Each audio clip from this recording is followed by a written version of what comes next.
Hi, good evening, ladies and gentlemen. Welcome to North Borneo Historical Society's Facebook Live once again. First of all, we want to wish you all followers Selamat Hari Raya. Hope you guys are having fun despite the challenges with the COVID-19 situation that is happening around the world at the moment. And also, we want to thank you for taking the time today to be part of this Facebook Live. And today we have a very special visitor coming all the way from Russia. She will be sharing some of her exciting stories and during her work related to North Borneo's rich history. So, firstly, before we start, I just want to do a bit of introduction. My name is Richard Kerr. I'm the founder of North Borneo Historical Society. So can just check it. Somebody said there's no sound. Anyway, we're from the North Borneo Historical Society, founded in 2011. So what we have been doing over the last 9 years is basically compiling all the relevant history about North Borneo and make it available on a single digital platform that is accessible by anyone or everyone from around the world. And this has been a successful journey for us. It's been long, and we work very independently without any getting any funds from anyone. We just dedicate our time and effort. And for the past 9 years, we have, built a huge collection of database. Hold on 1 second. Somebody said they cannot hear me. Can you hear me fine, Alexandra? Yes, I do hear you. Okay. Let's just see. Okay, people said there are so probably the rest are they didn't turn on the sound anyway. So for the past 9 years, as you know, we have been building up the archives, our own digital archives. Basically, mostly can be found on the Facebook page itself. All the different photos, videos, footages contributed by all people from around the world. A lot of interesting photos dated back from 100 to 150 years ago, and also at the same time we have built connection with people who were once affiliated with North Borneo. Those are the people who once lived in North Borneo, whether they have served in various government agencies or government offices, and also people who used to be part of the military as well. So we have all sorts of different background, and they have been a huge contributor to North Borneo Historical Society as well. All right, so, and just want to highlight some of the success stories that we've done. A couple of years ago, we have a push to rescue or basically save more than 100-year-old train station called the Malalap train station, located in the interior of Sabah, very near to Tenom.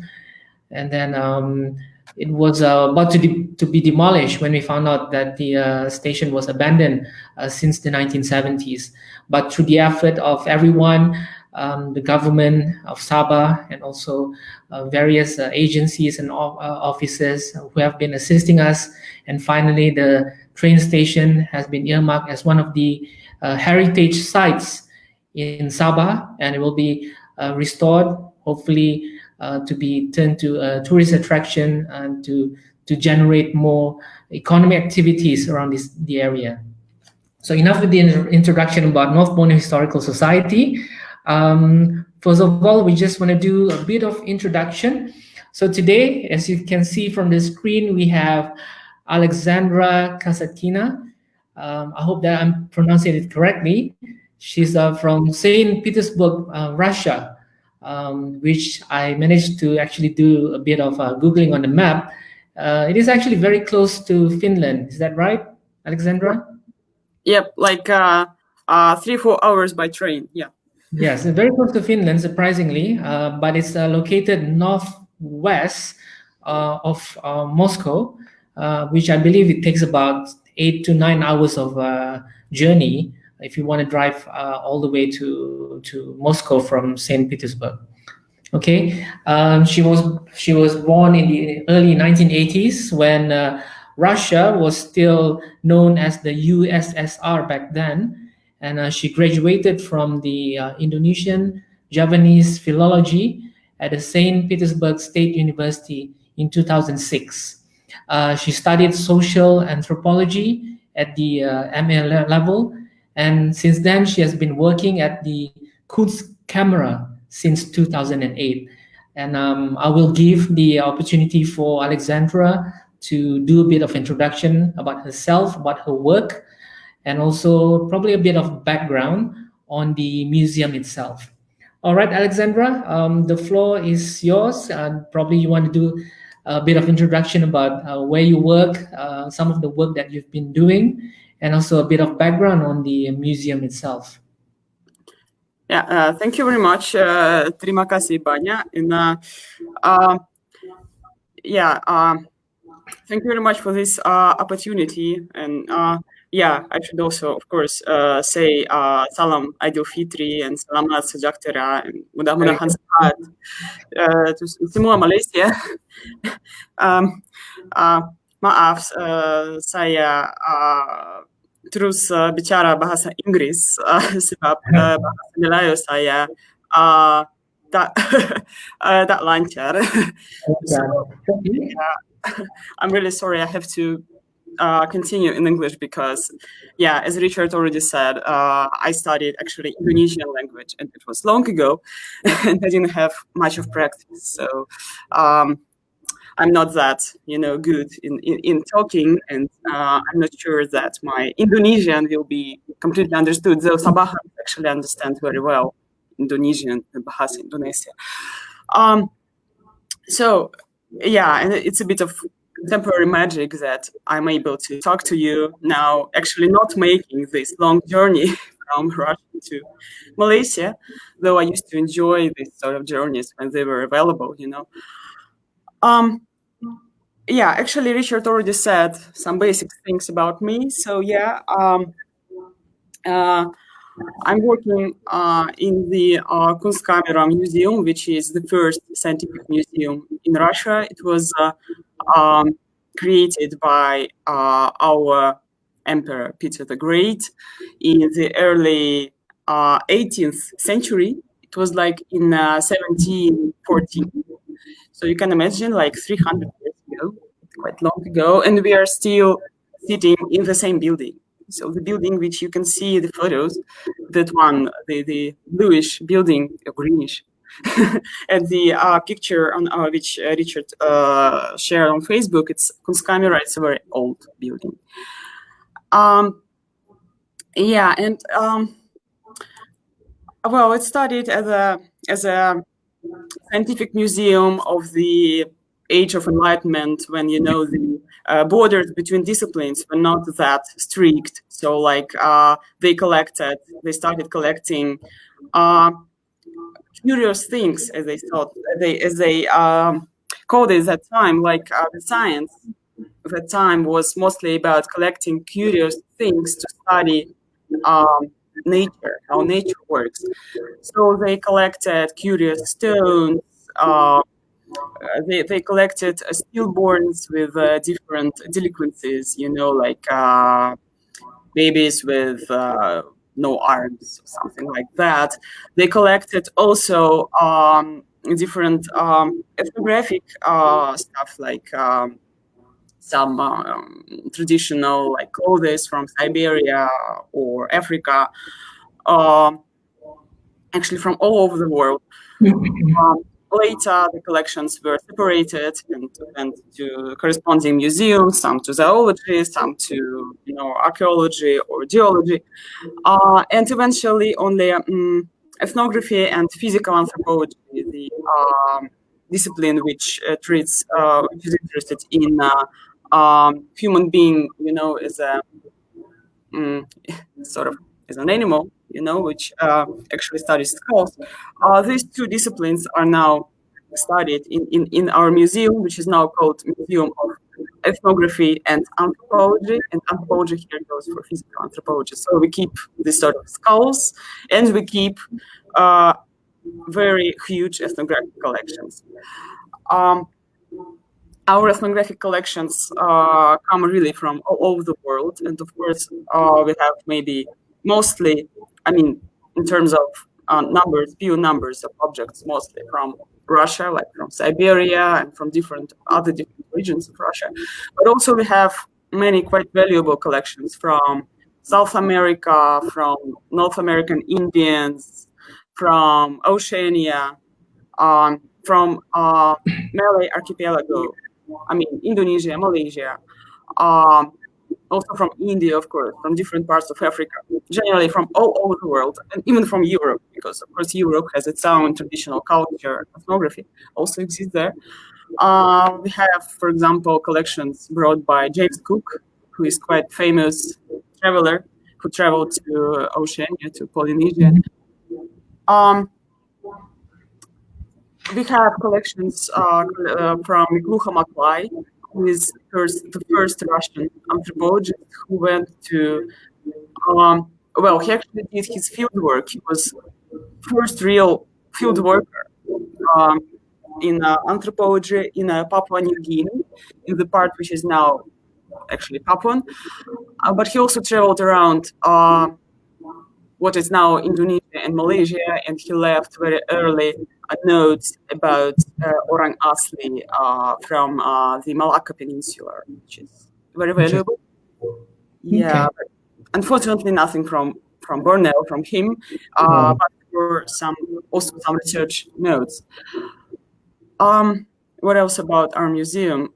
Yeah, I should add also about our museum that for now we are maybe the only scientific scholarly organization in Russia, institution in Russia, which makes research on ethnographic research. I mean, on Southeast Asia, Malaysia, and Indonesia. There are some institutions in Moscow, but they have quite different scope. Some of them are more like museum, like the of what I say. How should I say it? Of the East, they say. But what we are doing, we are both museum and scientific institution. So we are making research and we are also making collections. Okay. Well, thanks for the brief introduction about the museum. Surely it sounds like an exciting place to go. We do have our own museum in Sabah as well, and hopefully we get to see some of maybe one day, some exchange of the collection. So anyway, I would like to just giving a bit of context to the audience. So I bumped into Alexandra like a couple of months ago when she messaged the North Borneo Historical Society's Facebook page and asking for some information related to her research.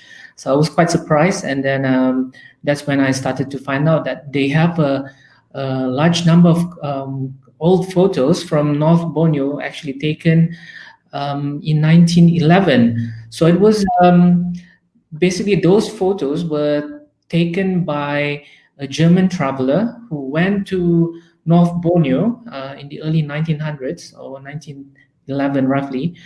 He was traveling around the region, and then of course with his camera he captured various interesting shots about the people and some of the scenes around it as well. So maybe Alexandra, do you want to tell us more about this person who undertook the expedition to North Borneo in 1911? Yeah, sure, my pleasure. His name was Albert Grubauer, which is not easy to pronounce even for me, even for Russian-speaking people, because it's a German name.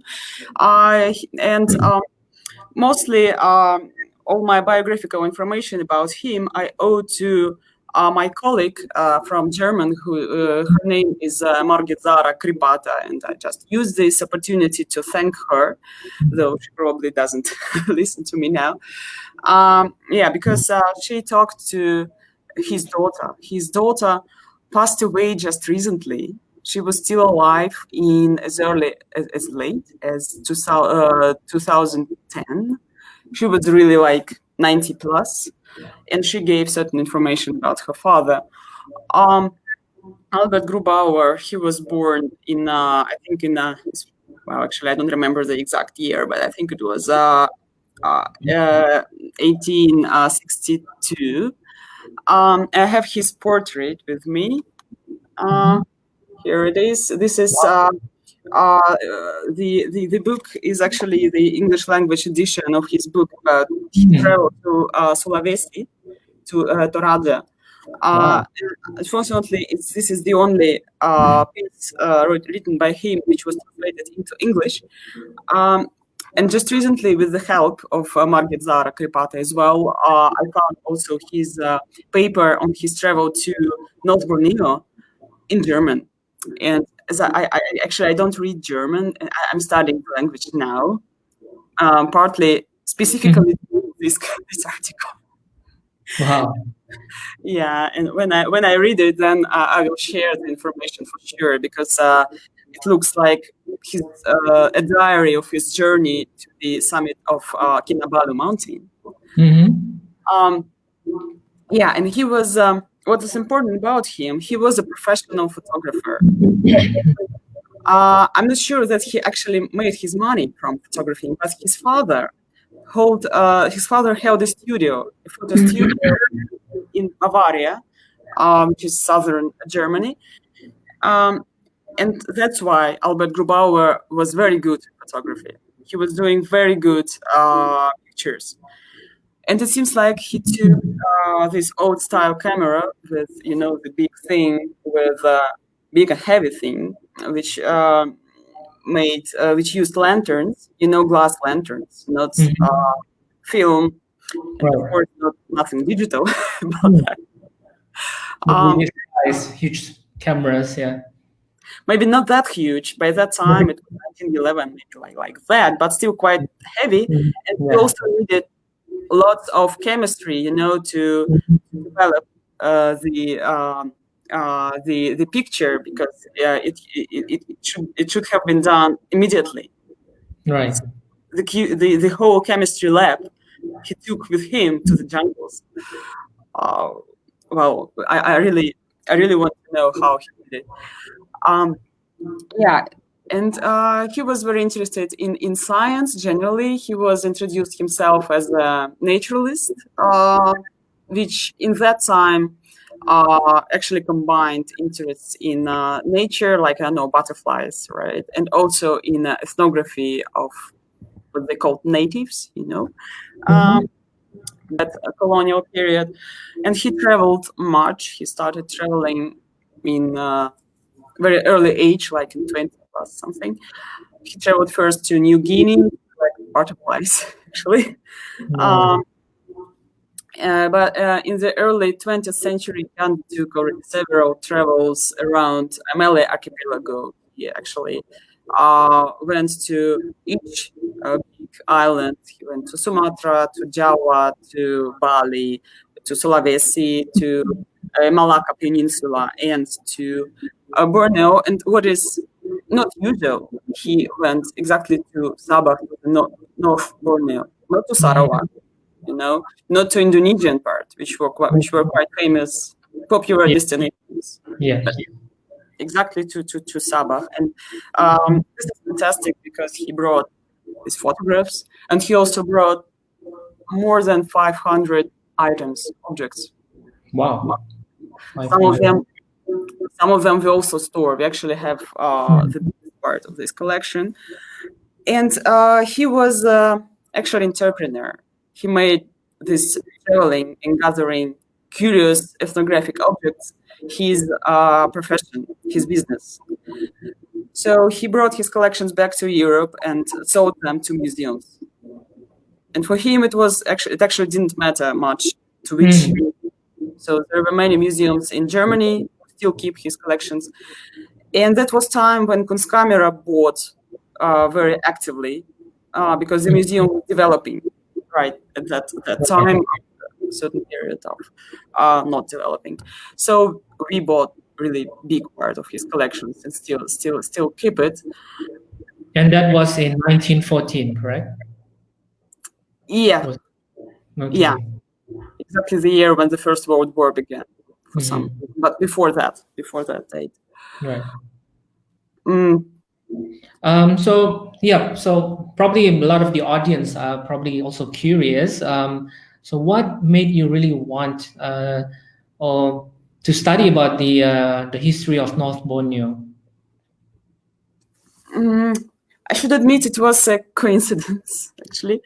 When I was it was 10 years ago, I just came to Kunstkamera to work. I was young, and my first duty was to keep our collection of photographs. We have actually many photographs in our department. I work in the Department of Ethnography of Australia, Oceania, and Indonesia. That's the official name. But we are also responsible for Malaysia, of course, for the Philippines, and the head of our department, Maria Stanikovic, is a great specialist in the Philippines, and maybe the only one in Russia. Specialist on the ethnography of the Philippines. And I just didn't know what to start with, and I was looking through our photographs, putting them into a database, describing them. And my boss, the head of our department, she really wanted me to go to the field. She wanted me to go to Southeast Asia, or just to any place, because she knew that I actually was a specialist in Javanese language and culture. But once she just emailed me an announcement about a conference of the Borneo Historic, or not Borneo, how we call it, a Research Council of Borneo, Borneo Research Council. Okay. It's an organization that combines researchers from Indonesian, of Indonesia, Malaysian, and Bruneian parts of Borneo. And they hold conference, which takes place, I think, every 2 years. And my boss just offered me to go there. She said, we have some photos from that region, so why don't you just offer them a paper on some of our collections? They'll be interested. And I thought, yeah, why not? So that's how I actually found the Grubauer's photographs from Sabah. And that time I actually wasn't aware about their uniqueness. I was photographs from the field so early. And when I came to this first conference, it was held in Miri, Sarawak. When I came there, and everyone was so excited about these photographs. I'm sure. Then I realized that's really something, and I continued my research, and I found other parts of this collection in different European museums. Yeah, that's how I actually started gathering information. That's cool. So probably, maybe we should jump straight into some of the collection that you'll be sharing with us today. I'm sure everyone is quite excited. I'm excited to know the stories of the photos that you will be sharing today. So just give me 1 second while we show the photos that is available. 1 second.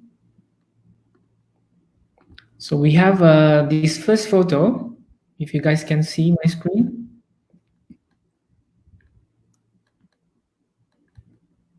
Just put this on the screen. Okay. All right, Alexandra, do you want to tell us more about these all the different photos being shown on the screen? Yeah. Actually, I was thinking about telling you stories connected to some of our photographs, but my stories are very specific because most of them are actually coming from you.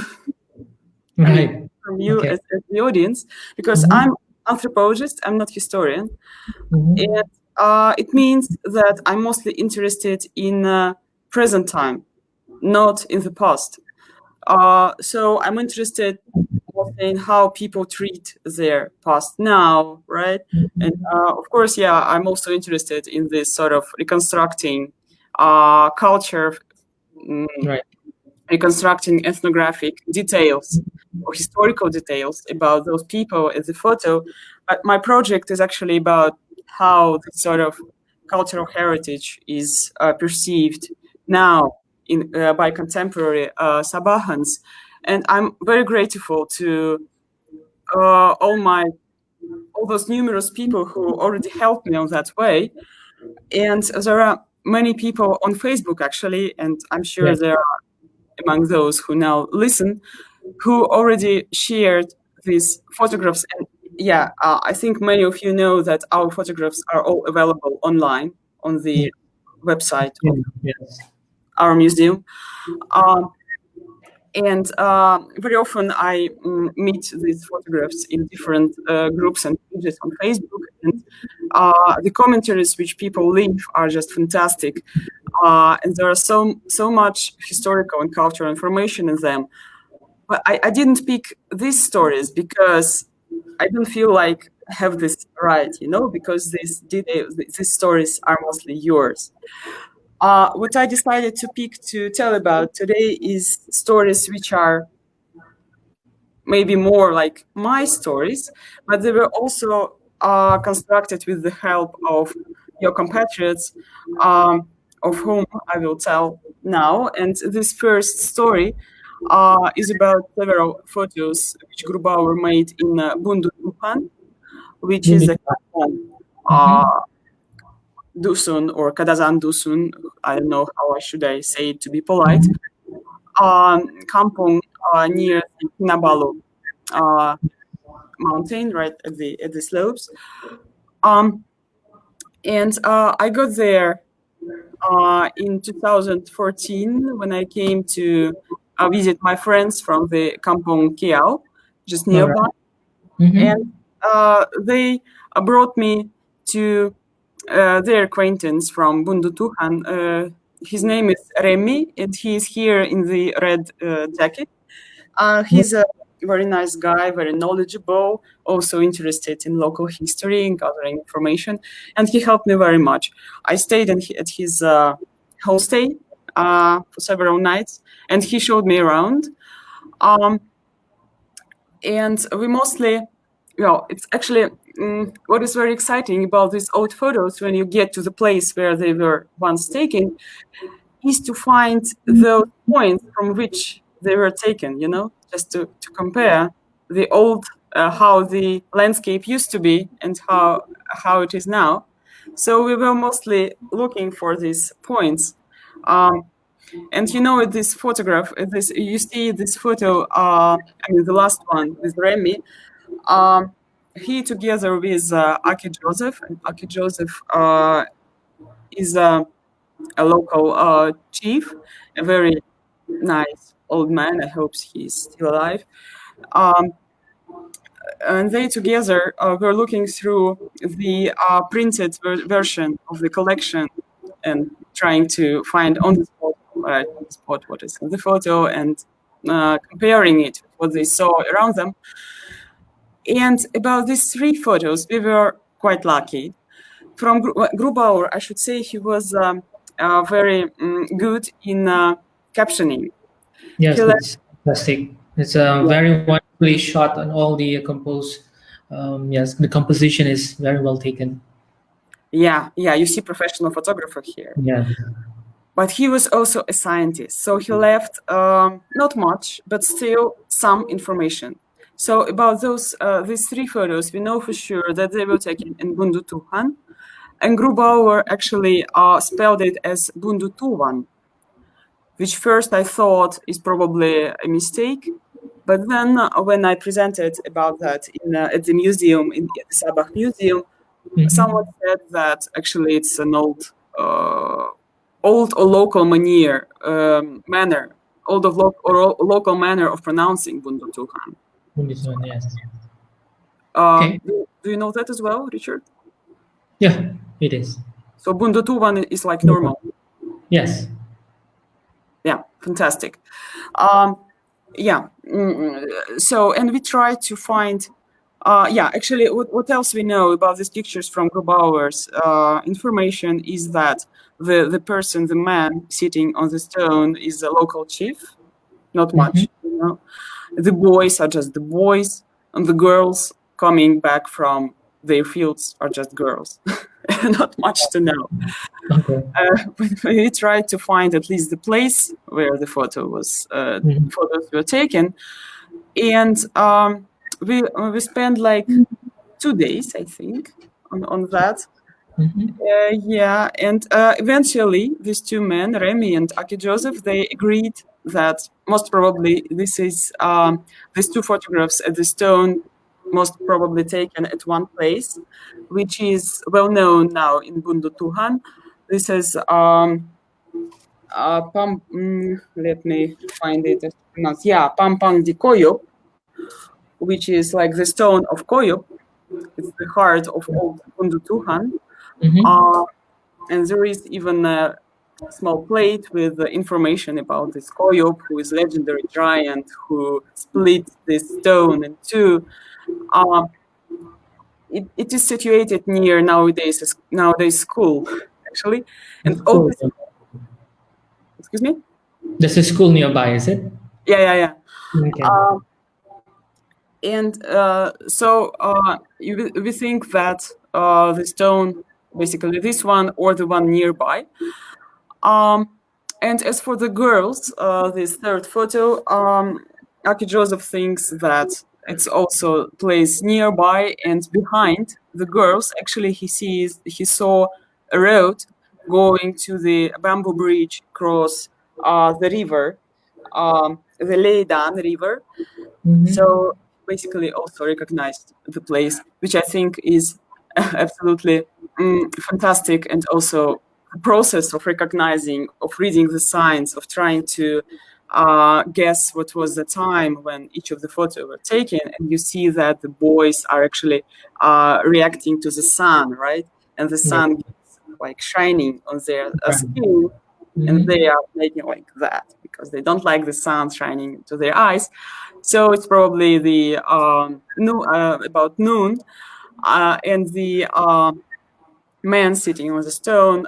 Here the photo is taken probably in some rainy day, or already, I don't know, closer to the evening when the sun sometimes goes behind the clouds, as everyone living near the Kinabalu summit knows. So yeah, I think that's my story behind those photos. Yeah, let's see another one. Just 1 second while I share. It's another one. So I'm actually curious to know what is this about. Okay. Yeah, that's actually the part of the previous story. At least it was the part. It is the part of those same visit to Bundu Tuhan. Remy took. Let me just interrupt you real quick. Is this one of the 500 over items that? Okay. Yeah, and thank you for this interruption, because probably I should start the story differently. So actually, the discoveries of a museum worker are usually quite small and modest, but still very exciting. And it's especially exciting when you see, in a registry, in a list of the items, you see something like an item of unknown purpose. And that's how this item was described, of an item of unknown purpose. So I took a photo of this item. There are two small things tied together with some sort of very rude. It's not rope. I think it's a piece of cloth, actually. So I took a photo of that in our storage rooms and brought it with me to Sabah to show to locals. Like, who knows, maybe someone will recognize it, because I had no idea what it could be. And I should again thank Remy from Bundu Tuhan, because he brought me to an ex-native chief, to Aki Sombing Kunod, a very old man. And we showed several photographs like that of our objects to him, and he recognized this one. So he actually helped us to understand the function of the thing. And yeah, we could actually make a quiz for the audience. Right. Do you guys Suggest wanna to guess. do you guys wanna take a guess and just leave your comment? What do you think this item is? If you guys know, just type in the comment. We'll see if anyone gets it right. But of course, later Alexandra is gonna explain what is this thing used for. So shall we wait for a We while? shall wait for 5 seconds if there's any comment, any questions, or I mean, sorry, anyone wanna take a guess of what this is? No? Yes? No? Okay. Okay, Alexandra. I guess you guys can start telling. No one's gonna say yes. Yeah, so Aki Sumbinkonot doesn't listen to us right now, for sure. Handcuffs. Handcuffs. No, it's too small for him. Torturing. Yeah, you could torture with that. They're quite sharp. That's true. Yeah, thanks for your guesses. I like it. What Aki Sumbing told us is that, oh, I like this guess about marriage. Thank you. But basically, this is a toy for boys about like 6-7 years old. And Aki Sumbing used to make it himself from the kerbau horn with the help of, knife, which is called pies. And it was played with in the following way. Like, you see here, here are actually two separate things, two separate items with holes in each of them. So the boys put each on a finger. Then they made their hand as a fist, like two boys, two fists, and they started to poke each other with that. Okay. And it was called sumo. And sumo. You know what sumo means in Dusun? No, actually, I don't. I don't even know. I haven't heard that word before, actually. Oh, but you do speak Dusun, right? Very, very little. Yeah. As far as I know, to my knowledge, it means horn. So it means horn, and this toy is called sumo, maybe because it's made of horn. Yeah, sumo. But also because it actually is played as horns, because boys they actually play as if they are kerbaus, poking each other as if with horns, and they also while playing they also say like sumo, sumo, sumo, sumo, sumo, and the one who first pokes so that the blood is coming, he's the winner. Blood. Okay. At least that's how Aki Sumbing explained it to me. That's bloody game. Bold. And Remy, who was born, I think, in the 80s or something, he's not familiar with the game anymore. So it was like in the 40s, maybe in the 50s, it was played. Dangerous to yes, but not that dangerous. Like if you don't poke in the eyes, basically fine. Okay, that's great. I think I learned something new today. I'm gonna share a third photo. This is actually quite a beautiful one, actually. In fact, we publish one of the photos shown here. Right. Okay. Do you want to tell us more about this photo, Alexandra? Yeah. That's another interesting discovery, at least for me. These photographs, according to Grubauer, were taken in Paranchangan. Paranchangan is a kampong, also not so far from Kinabalu, but not that close as Kiao Bundutuhan. But in Grubauer's writing, in Grubauer's list, it's called like the Dayak village, Paranchangan, the village of Dayaks. And I should say that Grubauer almost never calls Dusuns or Muruts Dayaks. He usually uses more particular names like Dusun or Murut or Orang Brunei, right? So when suddenly he started using the word Dayak, I already suspected something, right? So, and you know that usually the word Dayak, well, it can be very generally, very broadly used, but also in a narrow sense, it can be used for Ibans from Sarawak, and when people in Sarawak saw the second photo, which was also taken by Grubauer in Paranchangan, they say like, of course it's Iban, because typical hairstyle, it's absolutely Ibanic hairstyle.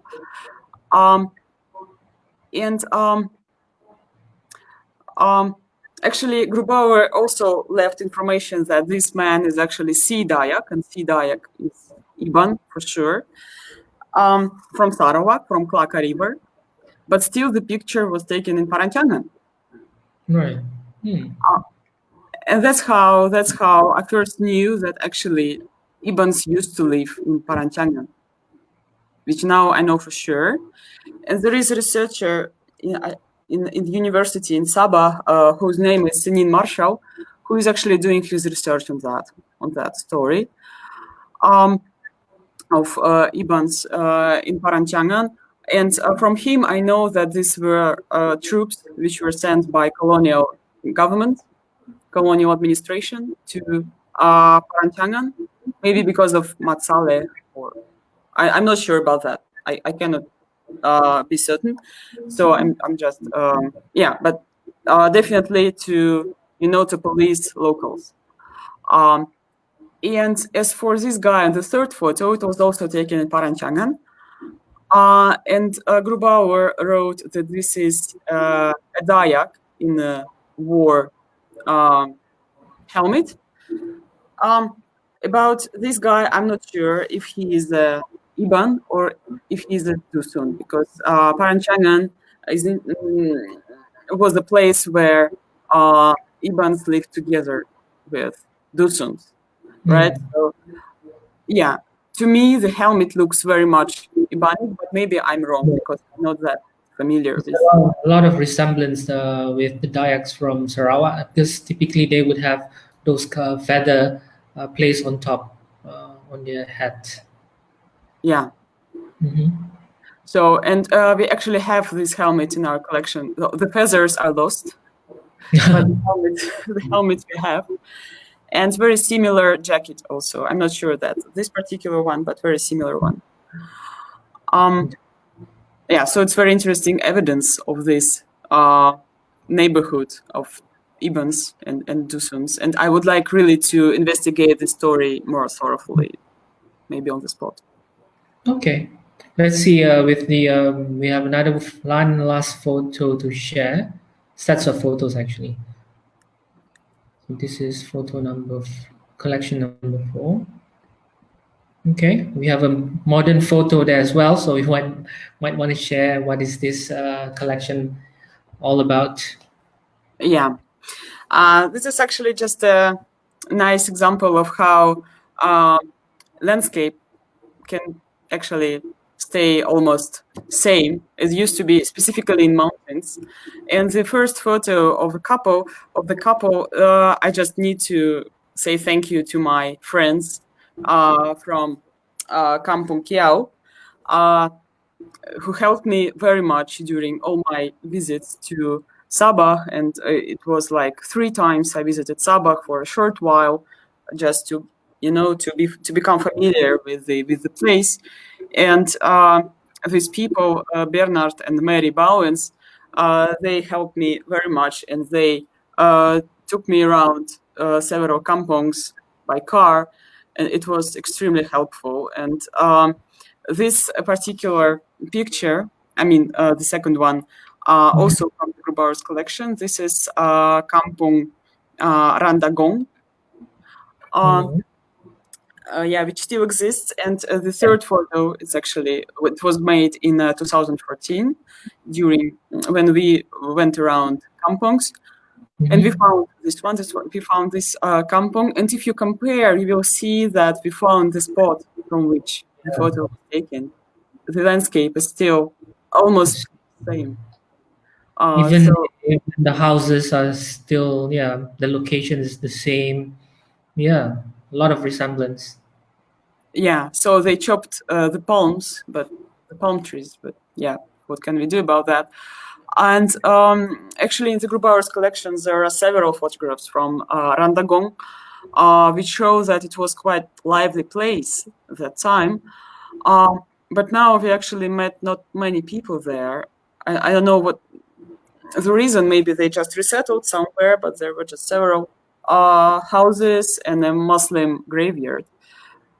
So of course, I need to explore more about this place. But my first impression was that it's rather it's not that well developed as it used to be.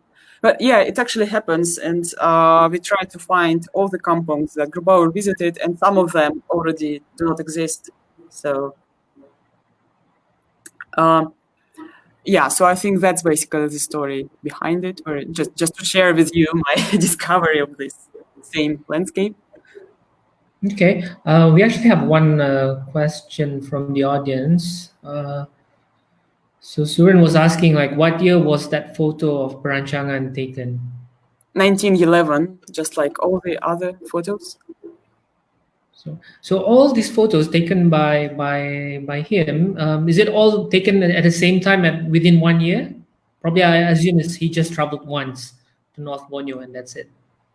It was quite short expedition. I'm not sure about, I don't know the exact dates, but it was in June and I think in July, just several weeks. He traveled, I'm not even sure about the exact route and where he started, but we know some points, right? And I think we have a map of all the bridle paths, then we can reconstruct the route quite suddenly, quite definitely, yeah. But it's still the work to be done because I didn't make archival research yet. Right. Okay, we have a question from Bernard. Bernard is also a very avid follower of North Borneo Historical Society. He has been supporting us, buying our calendars as well. So Bernard is asking, like, how many photos taken by Grubauer in 1911? I think you mentioned about five, quite a lot. And are they all of them in the museum collection? Yeah, thank you, Bernard. I'm following you on Facebook and I'm excited about your activity, actually. Yeah, we have 109 photos. There are some more, which I know from the collections stored in other museums. We have the largest part. And I came across maybe 2 or 3 which we do not have in other museums. So I'm not yet aware of any significant numbers which are stored somewhere else. Okay. Another question from Lim. Lim is, I think he's based in Tawau, also a huge follower of the society. So he's asking, how have their lives and belief been changed within this 100 years? Thank you. 100 years. Okay. Thank you for the question. I think that you know the answer actually better than me. Of course, they changed much. And these photographs, you see people who are not yet baptized or who are not yet Muslims, because, yeah, I know that some Dusuns actually are Muslims now. So it's still their pre-Christian and pre-Muslim religion.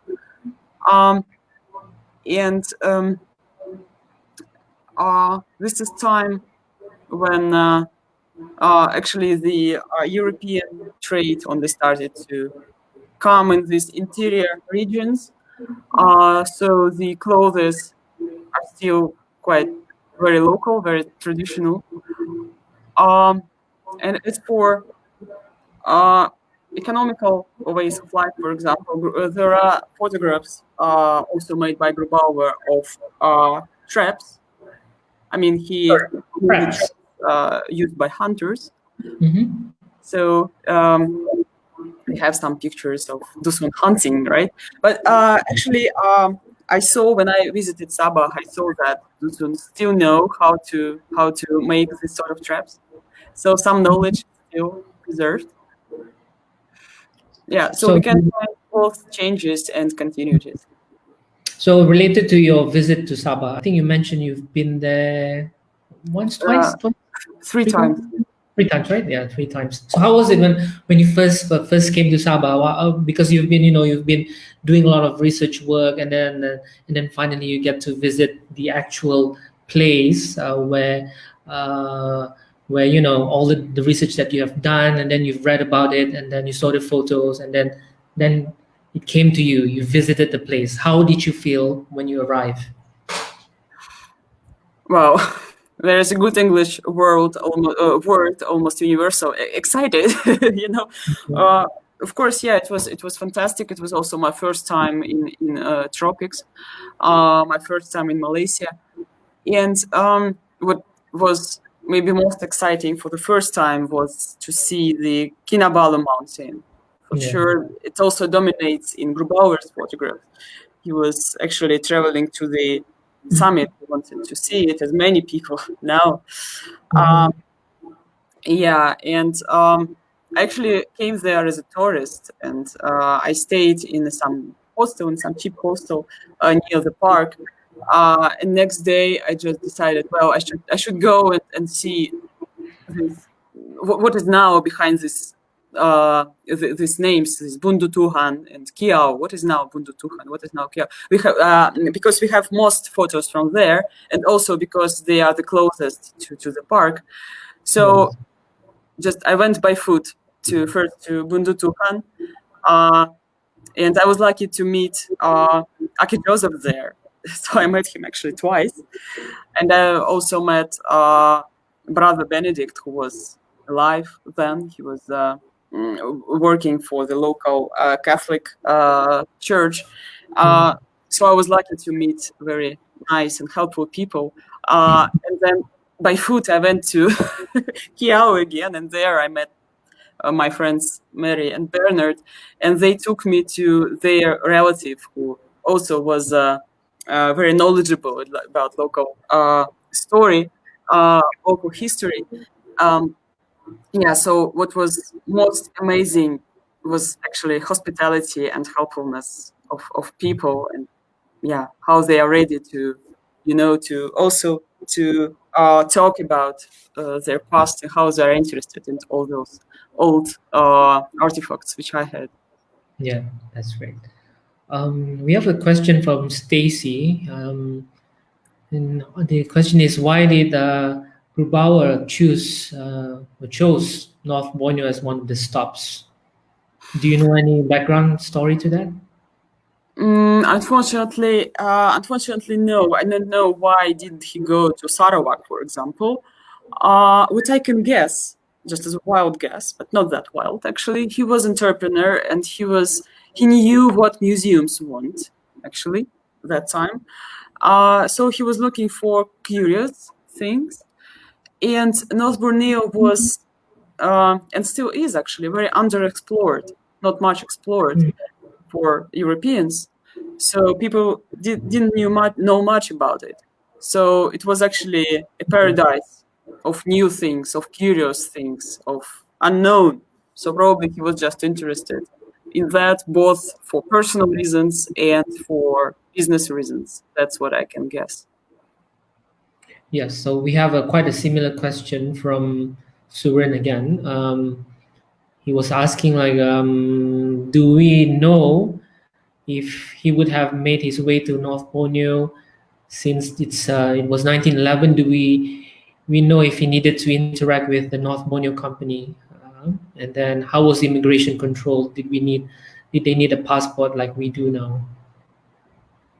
Yeah, that's very interesting question. I already told that I didn't make any archival research, but for example, if you look into the North Borneo Herald newspaper of the year 1911, you will find the traces of Grubauer. There are several notes about him coming, but not many details.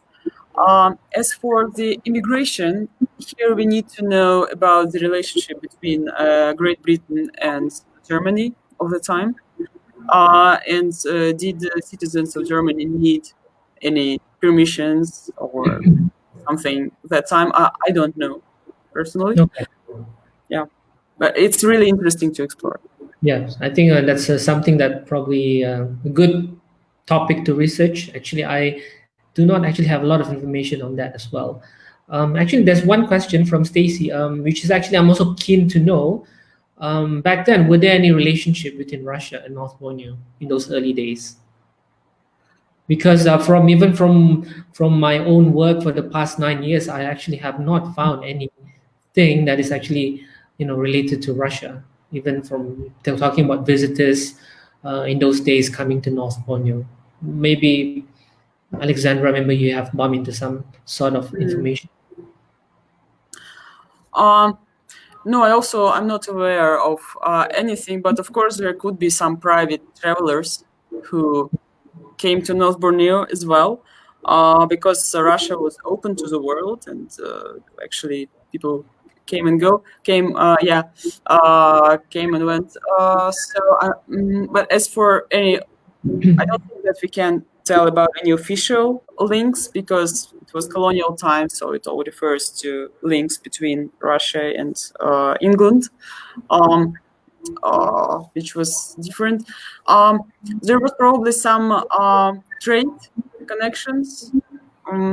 If Russia needed, I don't know, caoutchouc or some other products from Borneo, but I haven't explored it yet. Basically. Okay. I guess we have still about a few minutes left. We have actually a visitor from, I think Mr. Lau is from Hong Kong. Probably it's a good time to summarize as well. Can you summarize? Can you give a summary of the category of the collection from your museum? Thanks for the question, but could you explain what do you mean by category? Like what sort of collections we have, or? Yes, I think that's what he meant. Like all the different. I think you did some introduction earlier. Probably wants to know a bit more on the collection. So the general category, there are three categories, I should say, to be more precise. First is ethnography. So like items and photographs illustrating what we may call traditional culture, like old pre-modern, pre-globalization culture, of peoples of the world. Then archaeological collections and physical anthropology collections, like specimens of skulls, bones, and all that sort of stuff, which I'm not really familiar with. But yeah, this sort of collections are stored in our museum. Yeah. Okay. So probably, I think we still have about 1 minute left. I have actually a specific question for you, Alexandra. So what do you think? What else can we do to promote more about North Borneo's history to the world, especially in countries like Russia, for example? Actually, I think that you already do very much. And if you want to go international, then Facebook is a very good start. But yeah, of course, you need to be, noticed. And I think that probably contacts with museums of the world is a good option. And what I have in my mind as an eventual goal of my current project with our collections is some online resource where, that we have our photographs already online in our catalog, but this catalog has a very big shortcoming. There you cannot make your impact. You cannot comment the pictures which are there. So what I would like to do is an online catalog where we could gather the information also from everyone.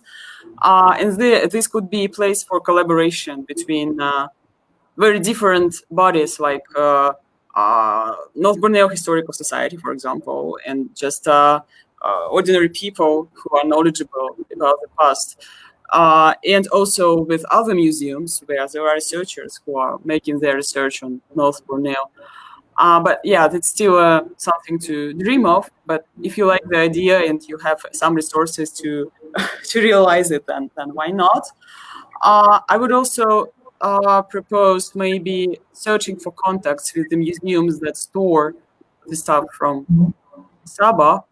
And yeah, like for example, in Dresden, in Germany, they have about 100 items from Grubauer's collection from Saba. So actually part of that collection that we have. Wow.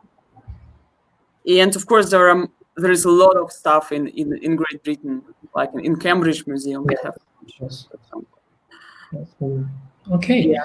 We have reached the end of the show. It's 9 p.m. Malaysia time. It's 4. What time is it in Russia now?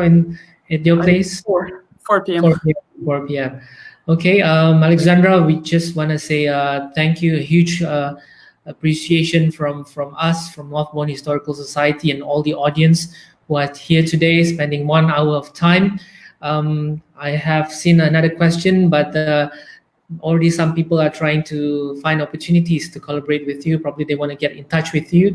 So we will probably share. Is it okay to share your email address? I think it's just enough to write a message to me through Facebook. Probably just drop us a message, send us a message, and then we'll see how we can connect you with Alexandra. And then once again, thank you so much for your time.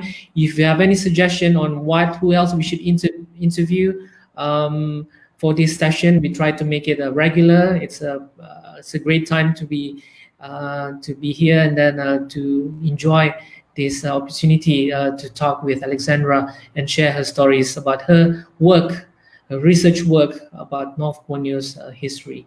Thank you once again. And if there's anything else, you guys can drop us a message. Thank you, Alexandra. Yeah, thank you very much, and thank you for wonderful comments, because I see already here information also about Sungo, which is invaluable. I think that probably you are very right that Sungo actually pushed, right? So yeah, these are those details which I'm hunting for. So thank you very much. Feel free to drop me a message. Just find me on Facebook, okay? All right. Thank you again. Take care. Thank you. Take care.